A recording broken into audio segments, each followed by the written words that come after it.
Masya Allah. Terus bagaimana hubungan dengan anak saya yang sekolah di pesantren? Pak, ini mau nanya. Kita sudah bersuci atau kemudian bersentuhan dengan suami. Bismillahirrahmanirrahim. Assalamualaikum warahmatullahi wabarakatuh. Alhamdulillahirabbil alamin. Assalatu wassalamu ala nabiyyina Muhammadin wa ala alihi wa sahabatihi wa tabi'in lahum bi ihsan ila yaumiddin. Amma ba'du. Alhamdulillah pemirsa Fatwa TV dimanapun Anda berada, kita bersyukur memuji Allah Subhanahu wa taala di mana pada kesempatan sore hari ini kita dapat kembali berjumpa dalam program live interaktif Fikih Ibadah bersama guru kita Al-Ustaz Anas Burhanuddin hafizahullahu taala. Dan alhamdulillah pemirsa pada kesempatan sore hari ini beliau telah hadir menemani kebersamaan kita di studio Fatwa TV Jember. Mari kita sapa beliau terlebih dahulu pemirsa. Assalamualaikum Ustaz. Waalaikumsalam warahmatullahi wabarakatuh. Insyaallah, gimana kabarnya Ustaz? Alhamdulillah, saya sehat. Semoga antum juga. Dan kita doakan para pemirsa dan pendengar kita senantiasa dalam lindungan Allah Subhanahu wa taala. Amin, amin. Jazakumullah khairan Ustaz. Dan pemirsa, alhamdulillah Ustaz dalam keadaan sehat, dan sesaat lagi kita akan bersama-sama menyimak nasihat pembuka yang akan disampaikan oleh guru kita Ustaz Anas Burhanuddin hafizahullahu taala. Silakan Ustaz. Bismillahirrahmanirrahim. Dalam sebuah hadis riwayat Tirmidzi dengan sanad yang sahih dari Muadz bin Jabal radhiyallahu anhu, beliau menjelaskan bahwasanya Rasulullah SAW ditanya tentang amalan apa yang bisa memasukkan orang ke surga dan menjauhkannya dari api neraka. Maka Nabi Muhammad SAW menjawab pertanyaan ini dengan menyebutkan 5 rukun Islam. Kemudian beliau mengatakan kepada penanya,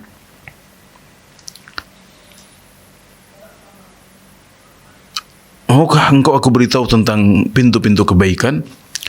Kemudian beliau menjelaskan bahwasanya pintu kebaikan itu adalah puasa sunnah, sedekah sunnah, dan salat qiyamul lail. Jadi di awal Nabi Muhammad SAW menyebutkan amalan-amalan yang wajib, kemudian berikutnya menyebutkan amalan-amalan sunnah, dan setelah itu beliau menyebutkan 3 perkara yang merupakan hal yang harus diperhatikan oleh setiap muslim. Beliau mengatakan ra'sul amril Islam wa amuduhu shalah wa dhirwatu sanamihil jihad. Pokok dari Islam adalah syahadat. Pokok dari Islam adalah syahadatain. Kemudian tiangnya adalah salat, dan puncaknya adalah jihad. Dan uniknya setelah menyebutkan itu semuanya, beliau bertanya, apakah engkau mau aku beritahu tentang kunci dari semua itu? Kemudian beliau memegang lisan beliau dan mengatakan, kuffa alaika hadza, tahan lisanmu, tahan lidahmu, tahan mulutmu. Jadi subhanallah, Rasulullah SAW menjadikan penjagaan lisan sebagai kunci dari semua amal soleh. Beliau menjadikan kehati-hatian seseorang dalam menjaga mulutnya sebagai kunci kebaikan yang akan berpengaruh kepada kebaikan-kebaikan yang lain, bahkan kepada seluruh amal baiknya, baik itu amalan-amalan yang wajib maupun amalan-amalan yang sunnah, bahkan pada amalan-amalan pokok dia. Ini unik. Jadi yang beliau nilai sebagai kunci dari semuanya adalah menjaga lisan atau menjaga ucapan dan mulut kita. Dan Yunus bin Ubaid rahimahullah ta'ala mengatakan, tidaklah aku mengenal seseorang yang menjaga lisannya kecuali aku dapatkan pengaruh baik penjagaan lisan itu pada amalan-amalan dia yang lain. Ya, beliau membuktikan apa yang disampaikan oleh Rasulullah SAW, bahwasanya barang siapa yang bisa menjaga lisannya, maka dia akan baik dalam semua urusannya. Demikian sebagai nasihat pembuka pada pertemuan kita kali ini, semoga bermanfaat. Baik, terima kasih Ustaz. Jazakumullah khairan atas nasihatnya. Dan pemirsa, live interaktif sore hari ini dapat Anda simak pula melalui relay radio yang tergabung dalam Asosiasi Radio dan Televisi Islam Indonesia atau RTVC. Di antaranya adalah Radio Binbas Yogyakarta, kemudian Radio Sahabat Tegal, Radio MDFM Probolinggo, Radio Amoba Pangkal Pinang, Radio Sago FM Sumatera Barat, Radio Gema FM Bontang, Radio Al-Hikmah Banyuwangi, Radio Albina AM Bekasi, Radio Tua FM Riau, dan Radio Dai Tengaran. Dan pemirsa, bagi Anda yang ingin bertanya secara langsung kepada Ustadz, silakan menghubungi kami di 0331 544 6087, 0331 544 6087. Baik Ustadz, pertanyaan pertama Ustadz dari saudari Lilis di Jawa Barat Ustadz. Bismillah, Assalamualaikum Ustadz. Ketika kita sedang berpuasa dan kemudian sholat di siang hari, lalu kita menangis dan terasa ingus yang asin Ustadz, apakah kita harus meludah? Dan untuk meludah itu kita harus mengambil tisu, baru kita meludah ke tisu itu, atau boleh ditelan langsung Ustadz? Ingus ya? Ingus Ustadz. Okay. Apa yang disampaikan oleh saudari Lilis ini menunjukkan bahwasanya antara hidung dengan mata itu ada rongga yang menghubungkan. Ya, karenanya sebagian ulama berpendapat bahwasanya kalau kita memakai tetes mata, ya kemudian tetes mata itu masuk sampai ke tenggorokan kita, maka itu bisa membatalkan puasa. Nah, itu pendapat sebagian ulama seperti itu. Dan hal ini disaksikan oleh banyak orang, banyak yang sudah merasakan bahwasanya antara mata dengan mulut dengan hidung, kemudian berlanjut ke tenggorokan dan setelahnya dan rongga-rongga yang lain, maka itu ada rongga yang menghubungkannya. Dan pada dasarnya cairan-cairan yang masih ada dalam tubuh kita itu tidak masalah kalau kita telan, ya. Tidak masalah kita telan, dan itu tidak membatalkan puasa karena dia adalah sesuatu yang pada dasarnya ada di dalam. Ludah misalnya, para ulama menjelaskan bahwasanya ludah itu boleh ditelan karena kita sangat sulit untuk menghindar darinya. Demikian juga ingus, ya. Ingus ini kalau ditelan juga tidak membatalkan sholat kita, ya, tidak membatalkan sholat kita. Namun para ulama menjelaskan bahwasanya itu kalau ditelan berbahaya, ya, secara kesehatan itu tidak baik. Maka yang terbaik adalah dengan mengeluarkan ingus ini, karena tentunya dia juga mengganggu kekhusyuan sholat kita. Maka cara yang terbaik adalah dengan membuang ingus ini dengan tisu misalnya, ya, bisa dibuang langsung, kemudian kita taruh di tisu, atau kita mengeluarkannya dengan alat bantu tisu, ya. Dan ini termasuk gerakan yang sedikit, yang tidak sampai berpengaruh pada keabsahan sholat kita. Jadi gerakan seperti itu boleh dan tidak masalah, walhamdulillah. Misalkan posisi sholat dia dengan lokasi tisu jauh Ustaz, bagaimana Ustaz? Iya, jika posisi tisu agak jauh, maka dia boleh berjalan, ya, dia boleh berjalan beberapa langkah, ya, asal tidak terlalu jauh banget, ya, tidak masalah. Dan kalau jauh sekali, maka dia bisa menggunakan bajunya atau menggunakan tangannya, ya, untuk mengeluarkan tisu itu, karena ingus ini bukan najis. Nah, jadi tidak masalah dia tahan sebentar di tangannya atau di ujung bajunya, untuk kemudian dia meneruskan sholatnya, dan itu tidak membatalkan sholat, alhamdulillah. Baik, jazakumullah khairan Ustaz, dan terima kasih untuk saudari Lilis yang sudah bertanya, semoga bermanfaat. Selanjutnya Ustaz, pertanyaan dari saudara kita Tanten di Sumatera Barat. Assalamualaikum Ustaz, saya sudah sakit lutut kurang lebih 2 bulan, sudah berusaha berobat namun belum sembuh juga Ustaz. Saat ini saya tidak bisa sempurna sholatnya, seperti sujud, duduk antara 2 sujud, dan juga posisi ruku tidak bisa sempurna Ustaz. Dan selama ini saya hanya sholat seperti sholatnya orang yang sedang di pesawat terbang. Dalam keadaan seperti ini, apakah saya tetap harus sholat? Mohon penjelasannya Ustaz. Dan saya sebelumnya adalah imam di suatu masjid, dan sekarang sholat sendirian karena penyakit ini. Kalau nanti seandainya saya kembali untuk menjadi imam, bagaimana posisinya Ustaz? Dalam keadaan sakit ya, seperti itu, ya. Ya, jadi Ini tentang apa tadi? Sakit lutut, Ustaz. Sakit lutut. Ya, oke. Jadi dalam agama kita dikenal ada yang namanya rukhsah, ya, keringanan hukum. Ketika kita tidak bisa sholat dengan berdiri padahal seharusnya berdiri, atau kita tidak bisa duduk pada posisi duduk, maka di sini berlaku firman Allah Subhanahu wa taala, fattaqullaha mastata'tum. Bertakwalah kepada Allah dengan semampu kalian. Dan ini ditafsirkan oleh Rasulullah sallallahu alaihi wasallam dalam sabda beliau, "Shalli qa'iman fa in lam tastati' fa qa'idan fa in lam tastati' fa 'ala janbin." Salatlah berdiri, kalau engkau tidak mampu maka salatlah dengan duduk, dan jika engkau tidak mampu maka salatlah dengan berbaring. Dan para ulama membuat penjabaran yang lebih panjang. Jika tidak bisa berbaring maka nanti bisa terlentang, bisa juga dengan memberikan isyarat, bisa dengan memberikan isyarat kepala atau menggerakkan kepala saja, bahkan nanti bisa dengan menggerakkan bola mata saja jika memang sudah tidak mampu lagi. Nah, hadis ini menunjukkan bahwasanya ada tahapan-tahapan. Artinya kalau kita masih bisa berdiri maka kita wajib untuk berdiri. Kalau yang tidak bisa adalah hanya posisi duduk di antara dua sujud saja atau posisi tasyahud saja, maka berarti yang lain tetap harus dilakukan sebagaimana mestinya. Anda bisa sholat dengan berdiri, kemudian ruku seperti biasa secara normal, sujud juga seperti itu, baru yang duduk di antara dua sujud ini bisa diganti dengan yang lain, ya, bisa dengan posisi berdiri atau posisi yang mudah yang bisa Anda lakukan. Jadi kalau dari pertanyaan yang disampaikan saya memahami bahwasanya semuanya bisa dilakukan secara normal kecuali hanya posisi duduk di antara dua sujud saja. Atau mungkin juga karena ini sakitnya lutut bisa jadi juga dengan duduk posisi tasyahud.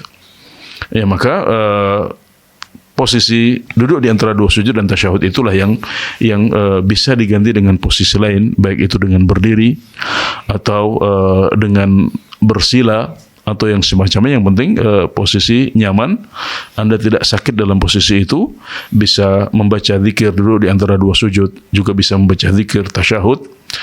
Adapun posisi-posisi yang lain seperti berdiri, ruku, sujud, karena itu semuanya bisa dilakukan dengan normal, maka hendaknya Anda melakukannya dengan normal. Ya, demikian, wallahu a'lam. Ya.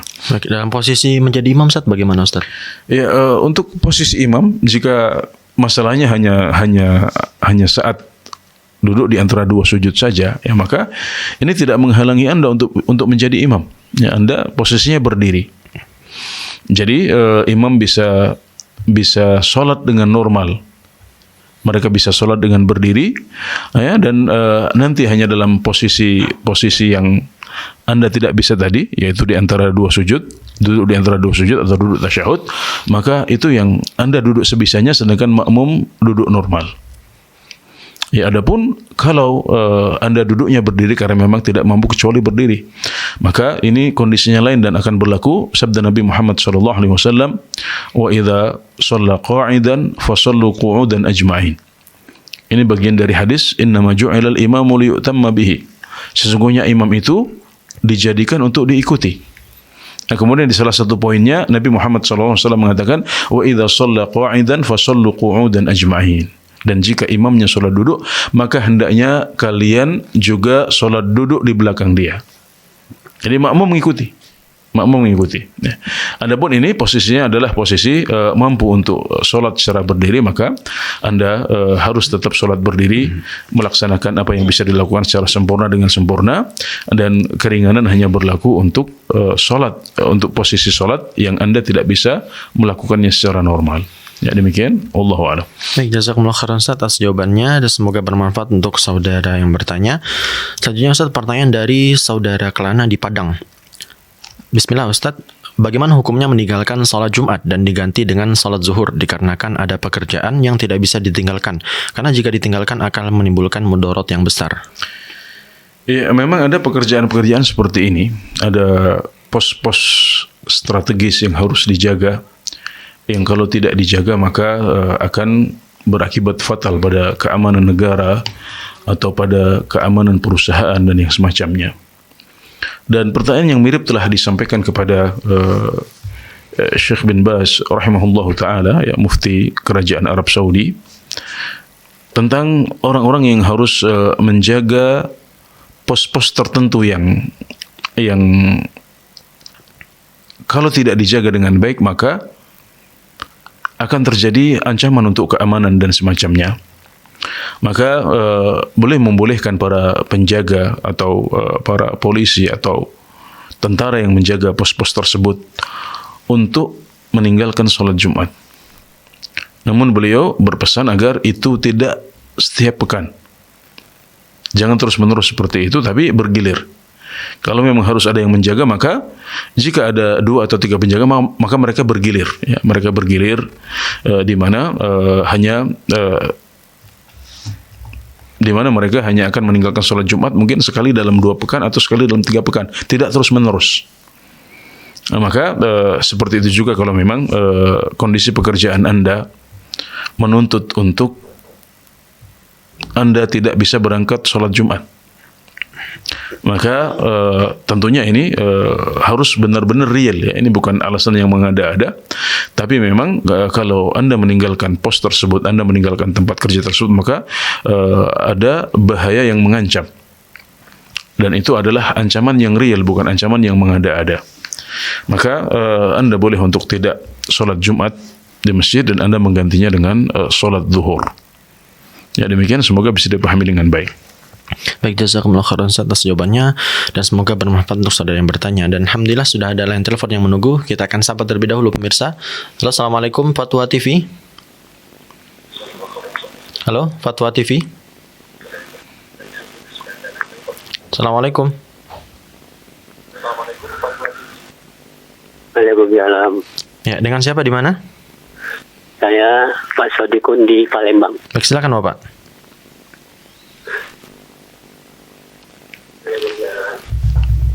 Baik, silakan pertanyaannya Bapak. Ya. Ini tadi saya mau tanya. Saya kalau malam itu sholat malam, ya. Iya. Baik, Bapak, volume televisinya mohon untuk dikecilkan Bapak supaya tidak menggema Bapak.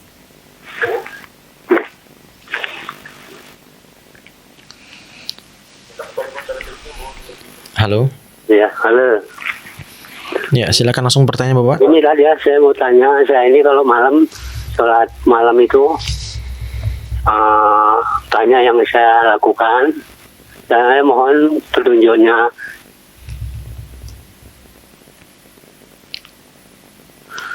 Halo. Halo. Ya, bisa diulang Bapak? Ya. Jadi saya sholat itu yang pertama tahajud 3 salam. Setelah itu sholat taubat. Setelah itu sholat istigharah. Sholat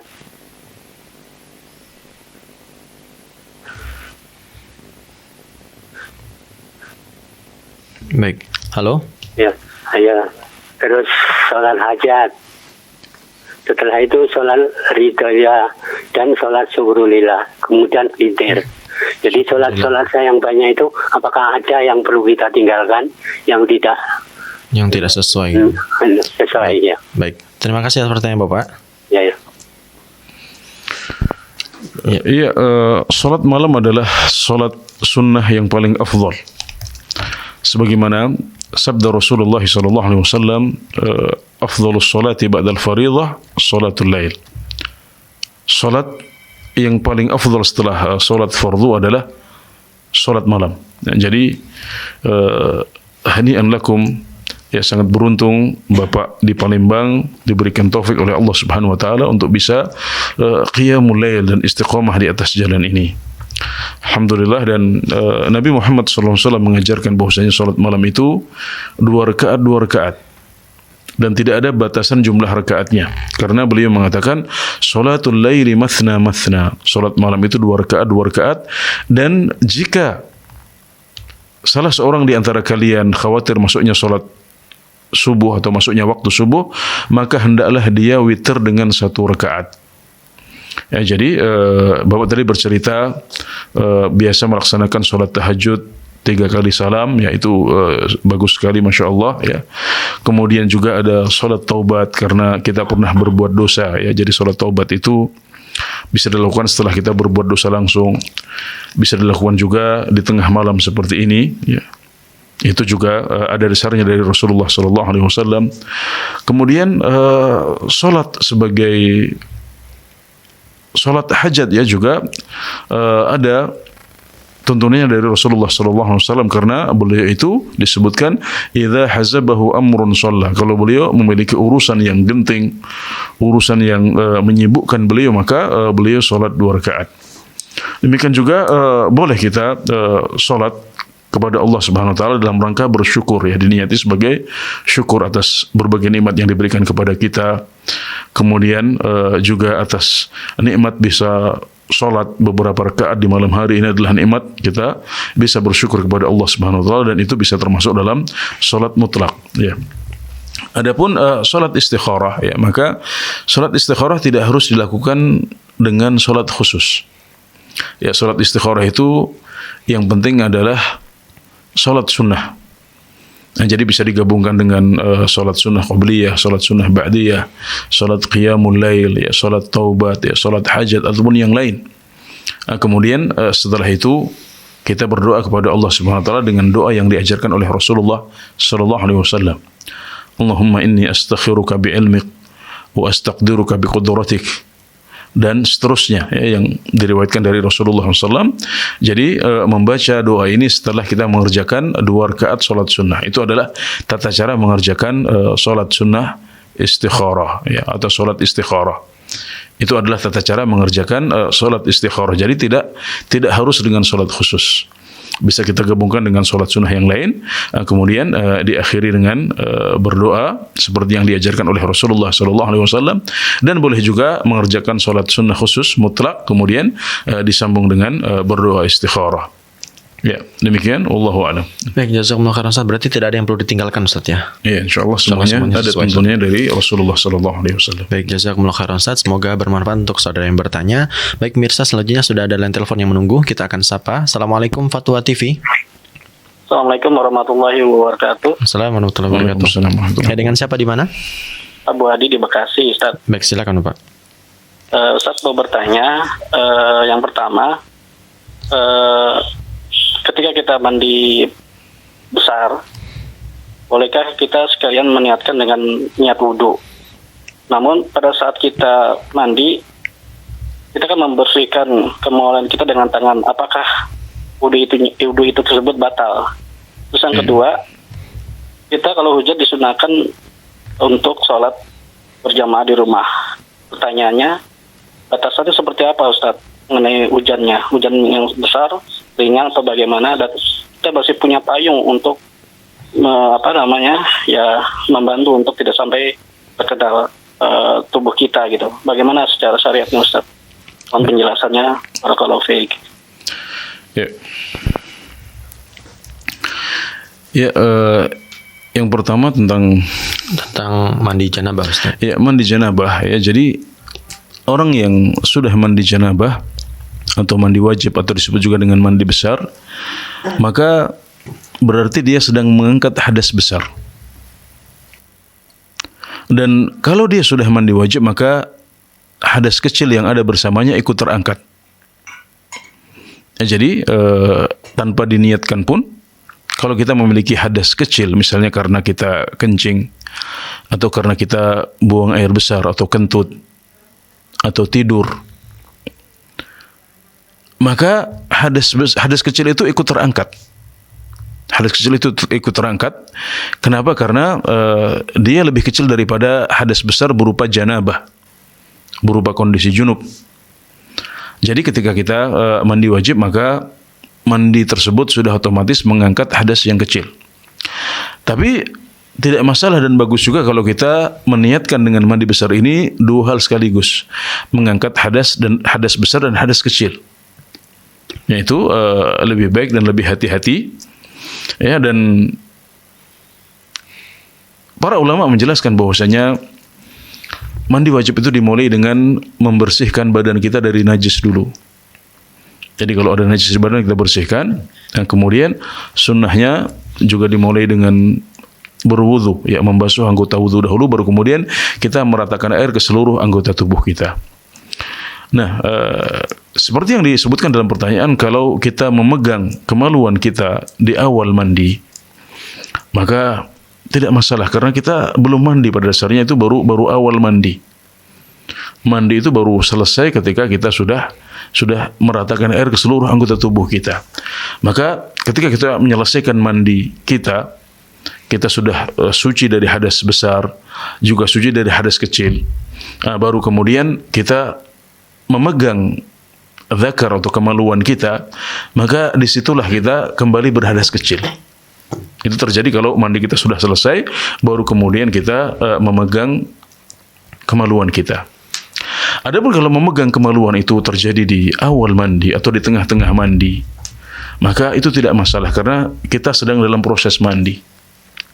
Ya, mandi kita belum selesai, dan para ulama menyebutkan bahwasanya rukun mandi wajib itu hanya satu, yaitu meratakan air ke seluruh anggota tubuh. Adapun yang lain-lain maka itu hukumnya sunnah saja. Jadi kalau kita memegang kemaluan kita di awal mandi atau di tengah-tengah mandi, maka sebenarnya saat itu kita belum selesai mandi. Kita masih berhadas, ya, sehingga memegang kemaluan ini tidak berpengaruh apa-apa. Jadi memegang kemaluan yang membatalkan wudu kita atau yang membuat kita berhadas kecil adalah kalau kita memegang kemaluan kita saat kita sudah selesai mandi. Ya, itu saja yang membatalkan wudu kita. Ya. Baik, pertanyaan kedua Ustaz tentang hujan Ustaz. Hujan yang bagaimana yang kita disolat? Iya, hujan yang membolehkan kita atau menggugurkan dari kita, hujan yang membolehkan kita untuk sholat di rumah dan menggugurkan kewajiban kita untuk sholat di masjid adalah hujan yang membasahi, ya, hujan yang membasahi badan kita sehingga menimbulkan kerepotan. Ya, dan tentunya kalau kita hujan, ya, meskipun di satu sisi kita gembira dengan nikmat Allah Subhanahu wa taala, maka kondisi basah itu membuat kita tidak nyaman. Nah, jadi hujan yang seperti itu sudah cukup untuk menggugurkan kewajiban sholat berjamaah di masjid. Kalau kita berpendapat bahwasanya sholat jamaah di masjid adalah termasuk dalam, ya, termasuk sebagai kewajiban. Maksud saya, hujan yang turun, ya, hujan yang turun, kemudian hujan tersebut cukup lebat sehingga sampai membasahi badan kita atau membuat jalan becek, maka ini cukup untuk menggugurkan kewajiban sholat jamaah jika kita berpendapat bahwasanya sholat jamaah adalah wajib. Ya, karena di situ sudah ada haraj, ya, ada unsur haraj, ada unsur repot, tidak nyaman, dan alhamdulillah seperti itu cukup untuk menggugurkan sebuah kewajiban seperti sholat berjamaah di masjid.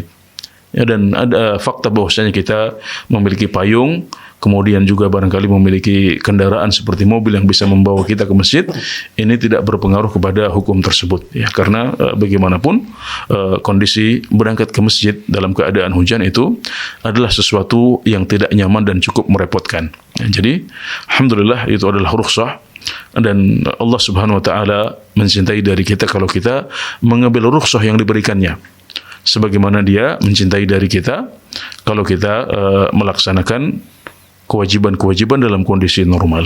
Ya, demikian, Allahu a'lam. Baik, jazakumullah khairan Ustaz atas jawabannya. Semoga bermanfaat untuk Abah yang bertanya dari Bekasi. Selanjutnya pemirsa sudah ada telepon yang menunggu, kita akan sapa. Assalamualaikum Fatwa TV. Waalaikumsalam warahmatullahi wabarakatuh. Ya, dengan siapa di mana? Keadaan dari Cianjur. Baik, silakan Bapak. Assalamualaikum Pak Ustaz. Waalaikumsalam warahmatullahi wabarakatuh. Saya ingin bertanya tentang membaca surat Al-Ikhlas, Al-Falaq dan Anas setelah sholat fardu itu kan, kalau misalkan kita sholat maghrib dan subuh itu katanya 3 kali. Jadi yang saya tanyakan, apakah ada dalil khusus yang menyatakan 3 kali khusus maghrib dan subuh, Ustaz? Kalau misalkan ada, mohon dijelaskan riwayatnya.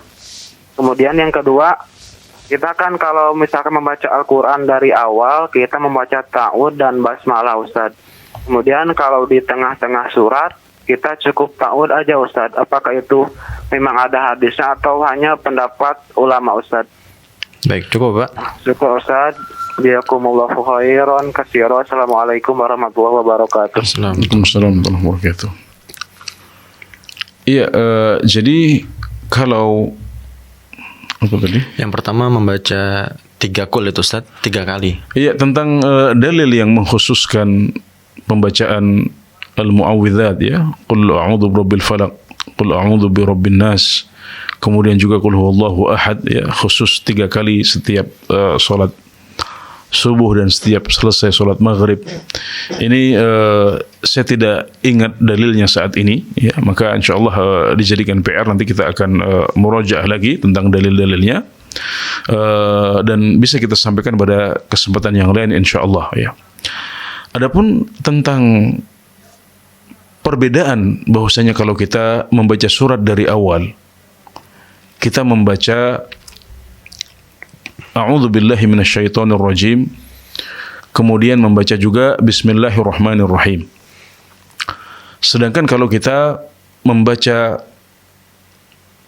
surat dari tengah-tengahnya, kita cukup membaca A'udzu billahi minasyaitonir rajim saja, maka ini adalah kesimpulan para ulama ya. Jadi tidak ada dalil yang tegas menunjukkan seperti itu, misalnya dari praktek dari Rasulullah SAW. Karena yang diperintahkan secara khusus saat kita membaca Al-Quran adalah ta'awudz ya. Fa idza qara'tal Qur'an fasta'idz billahi minasyaitonir rajim. Maka jika engkau membaca Al-Quran, maka berlindunglah kepada Allah Subhanahu wa taala dari setan yang terkutuk. Ini yang diperintahkan oleh Allah Subhanahu wa taala. Jadi perintahnya adalah untuk mengucapkan a'udzubillahi minasyaitonir rajim sebelum kita membaca Al-Qur'an.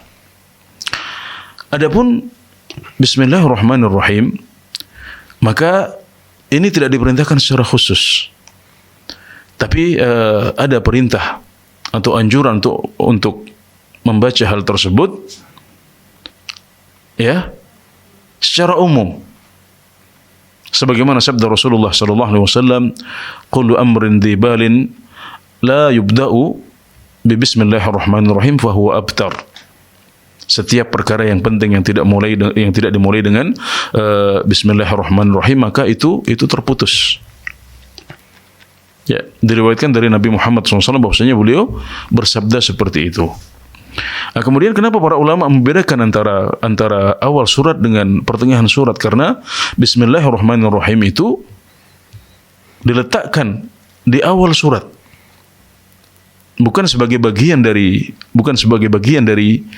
surat, ya, tapi dia adalah pembatas antara satu surat dengan surat yang lain, kecuali untuk surat At-Taubah. Jadi para ulama berpendapat, ya ini pendapat yang lebih kuat adalah bahwasanya Bismillahirrahmanirrahim bukan bagian dari awal-awal surat. Dia bukan bagian dari surat, bukan pembuka surat, tapi dia adalah zikir yang diletakkan di antara surat-surat yang ada. Dan Bismillahirrahmanirrahim ini tentunya akan dibaca ketika kita memulai sebuah surat. Ketika kita berpindah dari Al-Fatihah ke Al-Baqarah, maka di situ ada Bismillahirrahmanirrahim. Di situ kita membacanya. Sedangkan ketika kita membaca Al-Quran dari pertengahan surat, maka di sana tidak ada Bismillah. Nah, karenanya para ulama membedakan antara membaca dari awal surat dan membaca di tengah-tengah surat. Itu adalah sudut pandang mereka seperti itu. Jadi kalau Pak Kadan bertanya apakah ada contoh langsung dari Rasulullah SAW tentang hal itu, maka jawabannya tidak ada.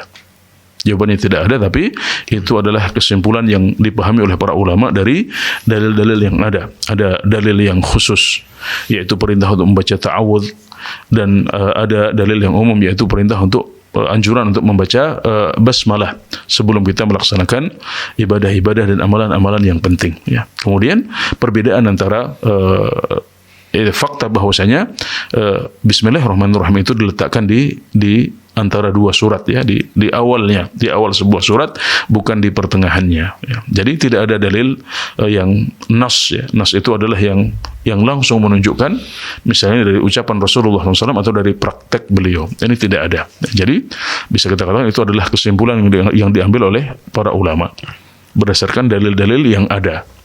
Ya. Oke. Baik, jazakumullah khairan Ustaz atas jawabannya dan semoga bermanfaat untuk Bapak Kadan yang bertanya. Selanjutnya pemirsa sudah ada line telepon yang menunggu. Kita akan sapa terlebih dahulu. Assalamualaikum Fatwa TV. Assalamualaikum. Waalaikumsalam warahmatullahi wabarakatuh. Ya, dengan siapa di mana? Ini Ahmad Dhani ini dari Jawa Timur. Baik, silakan Bapak. Ini mau tanya Ustaz, adik saya itu punya penyakit lambung yang sangat berat. Mengingat Ramadan sudah ini dekat, kalau puasa tidak kuat itu di bulan Ramadan berhenti 2 hari, puasa 2 hari tidak mampu. Terus cara gantinya itu kalau mengganti di luar bulan Ramadan, apa kita cukup puasa mengganti puasa, apa masih bayar fidyah Ustaz? Iya. Baik, cukup Bapak? Ya itu cukup itu saja Ustaz. Baik, terima kasih Bapak. Iya. Orang yang sakit berlaku padanya firman Allah Subhanahu wa taala, "Faman kana minkum maridun aw 'ala safarin fa'iddatun min ayyamin ukhra." Maka barang siapa di antara kalian yang sakit atau melakukan perjalanan, maka hendaklah dia mengganti di hari yang lain. Maksudnya kalau dia sakit atau melakukan perjalanan, kemudian karena itu dia tidak berpuasa di bulan Ramadan, maka dia wajib untuk menggantinya di hari-hari di luar bulan Ramadan. Nah, jadi selagi penyakitnya masih ada harapan untuk sembuh, maka ini yang berlaku. Jadi mengganti puasa tersebut semampunya. Kalau dia bisa puasa sehari 2 hari, kemudian libur dulu sehari, kemudian setelah itu puasa 2 hari lagi, kemudian libur lagi sehari, karena memang kondisinya seperti itu misalnya, maka tidak masalah ya dia misalnya selama bulan Ramadan cuma bisa puasa 20 hari misalnya. Nah kemudian yang 10 hari ini bisa dilakukan di hari-hari yang lain. Bahkan kalau di bulan Ramadan dia hanya mampu untuk puasa katakanlah 5 hari saja misalnya, sehingga ada utang sekitar 25 hari, maka tidak masalah utang 25 hari ini diselesaikan dalam setahun yang akan datang. Tidak harus selesai di bulan Syawal atau Dzulqa'dah atau Dzulhijjah. Bahkan para ulama menjelaskan kalau seandainya qadha puasa itu membutuhkan waktu beberapa tahun, tidak masalah. Yang penting dia menjalankan kewajiban yang diberikan oleh Allah Subhanahu wa taala, yaitu mengganti puasa karena sebab meninggalkan puasanya adalah karena sakit.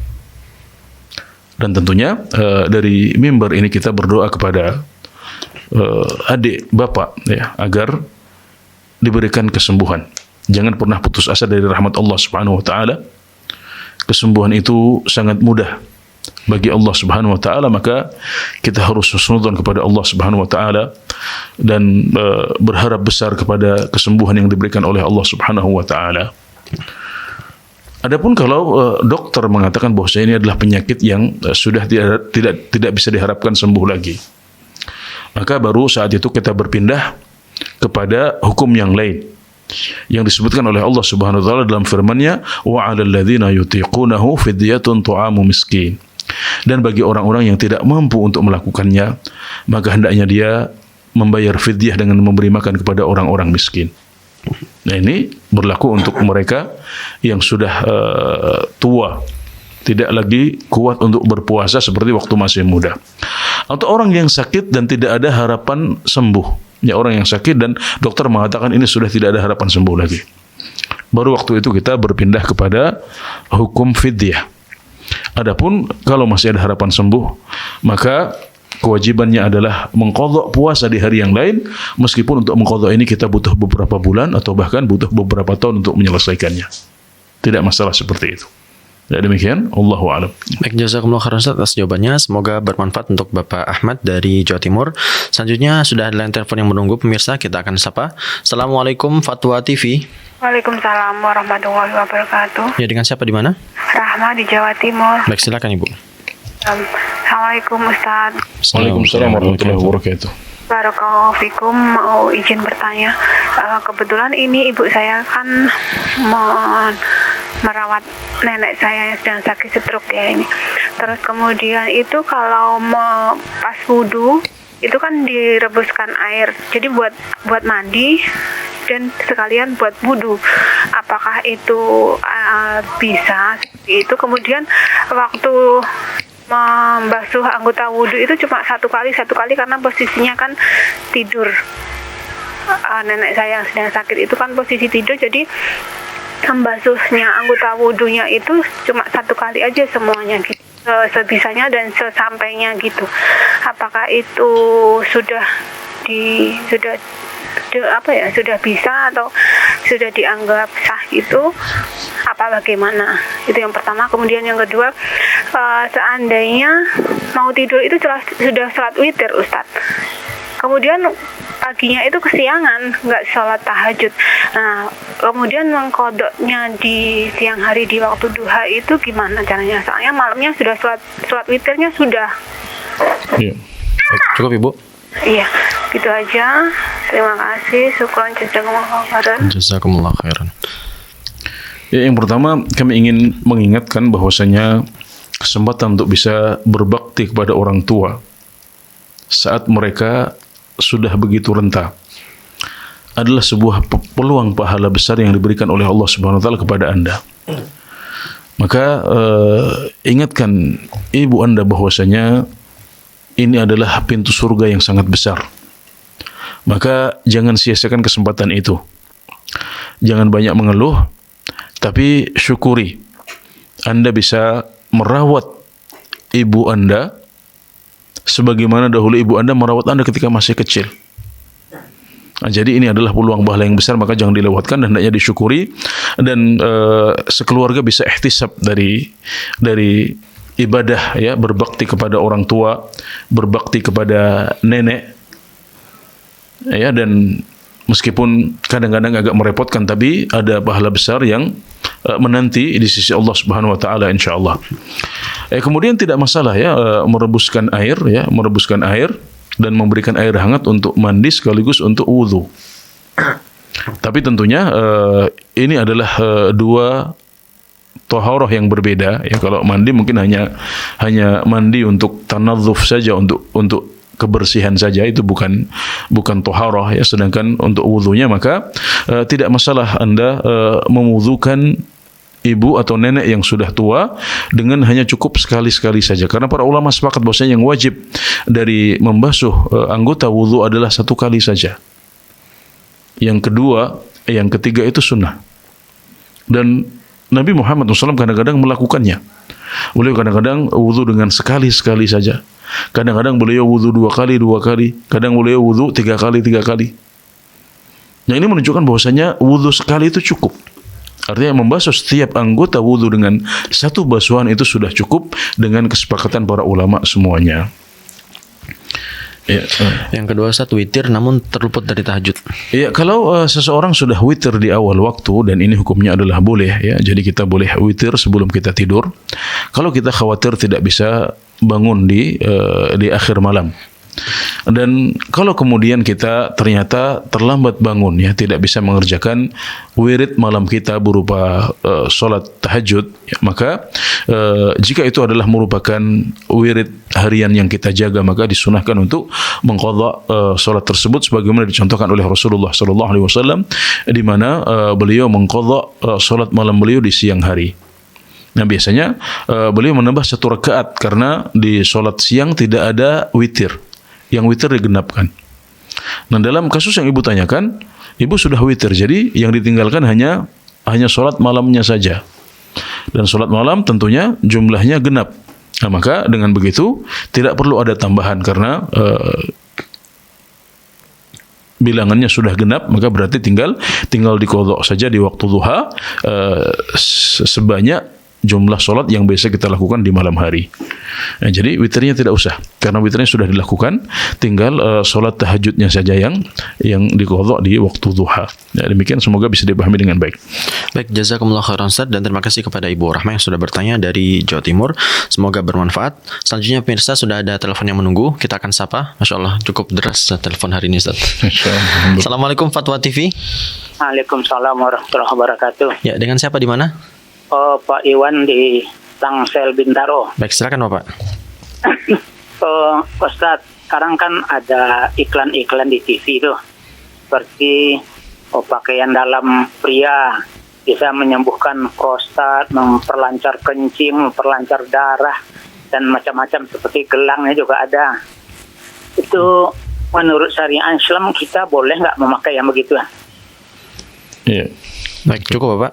Oh, dah cukup ya. Terima kasih. Assalamualaikum warahmatullahi wabarakatuh. Assalamualaikum warahmatullahi wabarakatuh. Waalaikumsalam warahmatullahi wabarakatuh. Ya, jadi ini adalah urusan dunia yang perlu ditanyakan kepada para ahlinya.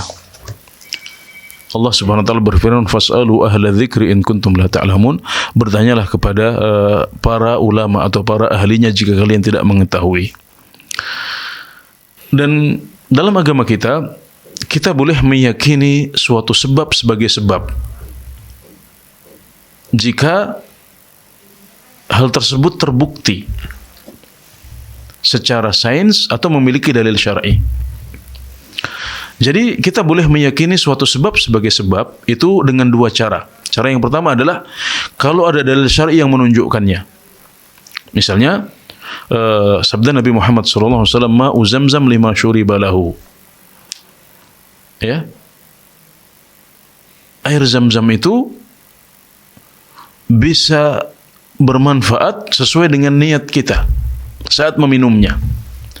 Maka berdasarkan hadis yang sahih ini kita boleh meyakini bahwasanya air Zam-Zam adalah obat. Kita boleh meyakini bahwasanya madu itu adalah obat. Ada kesembuhan di sana. Atau meyakini bahwasanya kalau kita di pagi hari makan kurma sebanyak 7 butir, maka insya Allah kita tidak akan kena racun atau kena sihir pada hari itu. Karena ini semuanya dijelaskan atau didasari oleh hadis-hadis yang sahih dari Rasulullah SAW. Kita boleh meyakini hal itu sebagai sebab kesembuhan atau sebab terlindungi dari sihir. Cara yang kedua adalah penelitian ilmiah. Kita boleh meyakini bahwasanya paracetamol itu menurunkan panas. Kenapa? Karena sudah terbukti. Para dokter meresepkannya. Hal itu didasari oleh penelitian selama bertahun-tahun, dan kita juga membuktikan dengan pengalaman kita. Saat anak kita panas, kita kasih paracetamol, panasnya alhamdulillah turun. Nah, jadi kita boleh meyakini bahwasanya paracetamol adalah obat karena itu sudah terbukti secara ilmiah. Nah, adapun barang-barang yang dipromosikan di televisi berupa kalung yang mungkin bisa memberikan kesehatan, atau pakaian-pakaian tertentu yang bisa dipakai untuk kemudian bisa memberikan dampak positif untuk badan kita, maka boleh tidaknya kita meyakini hal itu kembali kepada pembuktiannya secara ilmiah.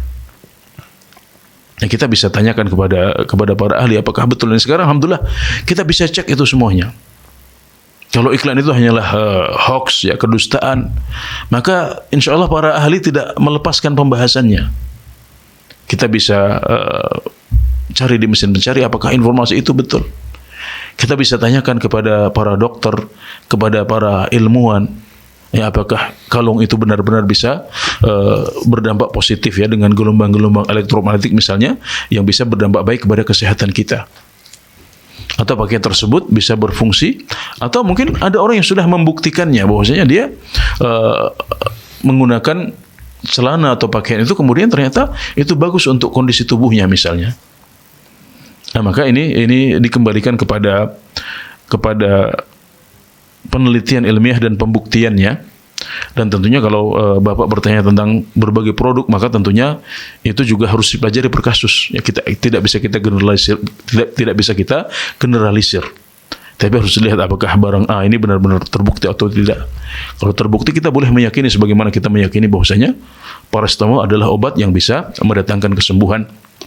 Ya, dan begitu juga dengan kalung serta pakaian-pakaian yang ditawarkan dan diiklankan di berbagai media tersebut.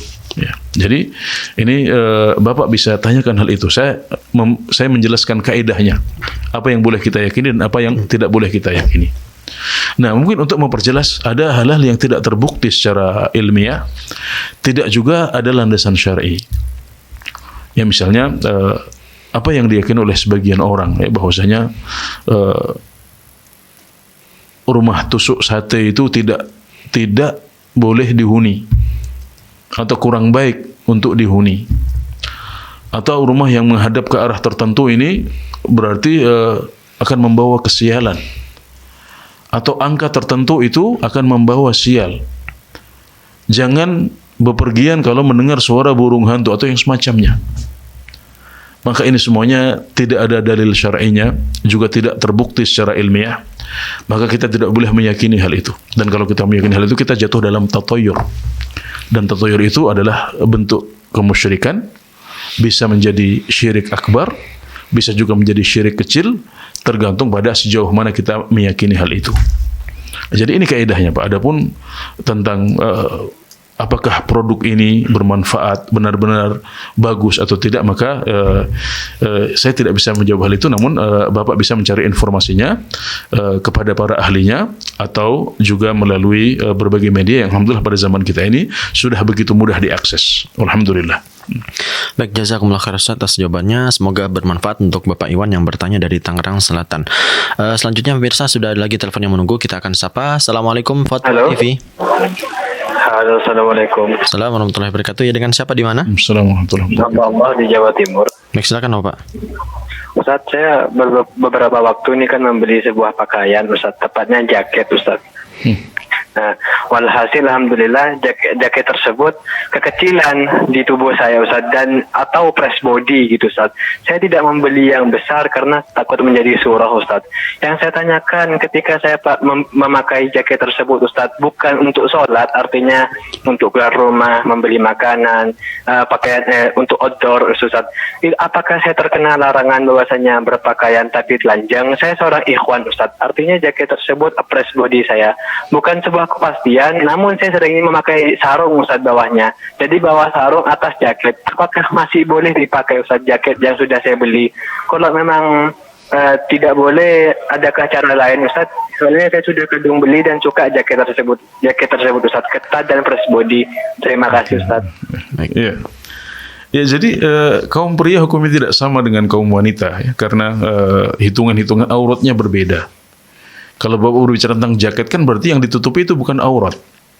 Karena jaket dipakai di bagian atas tubuh, ya. Berarti dipakai untuk lengan, untuk dada, perut, dan semacamnya. Dan itu bukan aurat bagi kaum pria.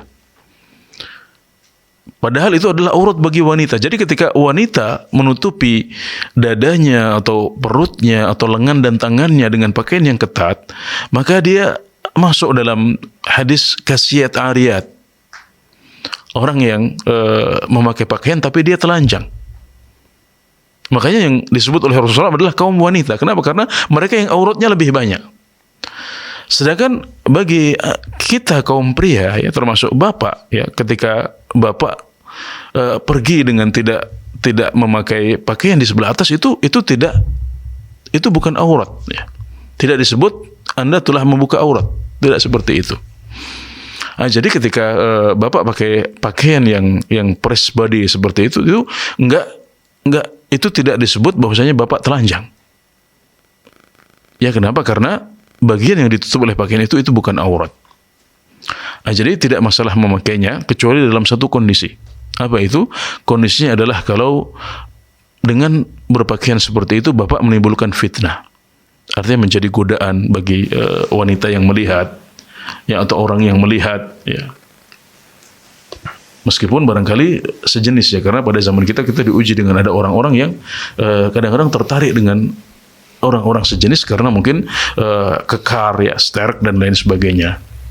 Nah, jadi jika kondisi berpakaian Bapak itu menimbulkan fitnah seperti itu, maka Bapak tidak boleh memakai pakaian seperti itu. Adapun kalau biasa saja, ya, tidak sampai menimbulkan fitnah, maka seperti yang saya katakan di depan, anggota tubuh yang ditutup oleh jaket yang Bapak pakai itu bukan aurat.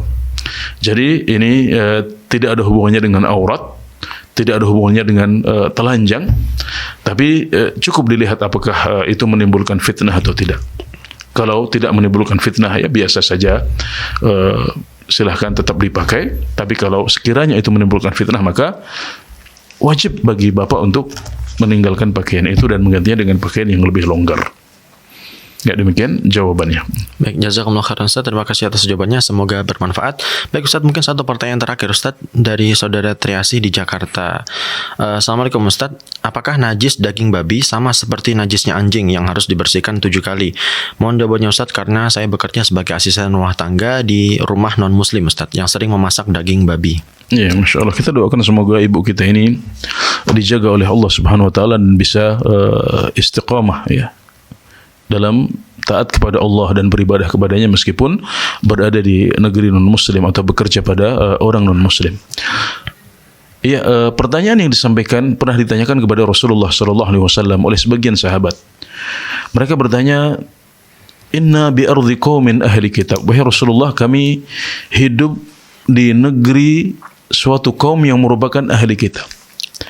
Afa na'kulu fi aniyatihim, apakah kami boleh makan di bejana-bejana mereka?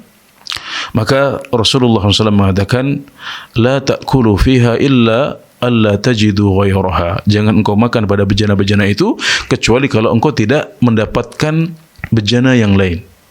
Faghsiluha wa kulu fiha. Maka cucilah bejana-bejana itu dan makanlah dengan bejana itu, atau pakailah bejana itu untuk makan. Ya, jadi kalau kita tidak mendapatkan bejana yang lain yang bisa kita pakai, ya, maka kita boleh memakai bejana tersebut dengan mencucinya terlebih dahulu. Nah, jadi cukup dicuci. Kalau pernah dipakai untuk masak daging babi misalnya, cukup dicuci sampai dagingnya hilang, baunya hilang, sifatnya hilang semuanya, bersih. Dan alhamdulillah di zaman kita ada banyak alat yang bisa kita pakai untuk membersihkan seperti itu. Jadi tidak ada kewajiban untuk mencucinya seperti bejana yang dijilat oleh anjing. Ya, jadi tidak berlaku seperti itu. Dan pada zaman dahulu, ya, orang-orang ahli kitab juga biasa makan babi atau khamr dan yang semacamnya. Tapi Nabi Muhammad SAW memerintahkan kepada para sahabat untuk mencucinya seperti biasa saja dan tidak diperintahkan untuk mencuci bejana-bejana tersebut sebagaimana bejana yang dijilat oleh anjing. Ya, demikian. Semoga mencerahkan. Baik, jazakumullah khairan Ustaz. Terima kasih atas jawabannya dan kami ucapkan terima kasih Ustaz sudah hadir ke studio Fatwa TV Jember Ustaz. Barakallahu fikum Ustaz. Barakallahu. Nah, pemirsa, saksikan terus live interaktif hanya di Fatwa TV mulai dari hari Senin sampai dengan Jumat di waktu yang sudah terjadwal. Kemudian informasi seputar Dewan Fatwa Perhimpunan Al-Irsyad dapat Anda akses di website www.dewanfatwa.com. Dan jangan lupa pula untuk mengikuti media-media sosial Dewan Fatwa Perhimpunan Al-Irsyad. Dan pemirsa, itulah tadi live interaktif fikih ibadah bersama Ustaz Anas Burhanuddin hafizahullah taala. Kami mohon maaf apabila ada kekurangan dan kesalahan. Subhanakallahumma wa bihamdik asyhadu an la ilaha illa anta astaghfiruka wa atubu ilaik. Wassalamualaikum warahmatullahi wabarakatuh. Ya Allah. Terus bagaimana hubungan dengan anak saya yang sekolah di pesantren? Ini mau nanya. Jika sudah bersuci atau berwudu, kemudian bersentuhan dengan suami, apakah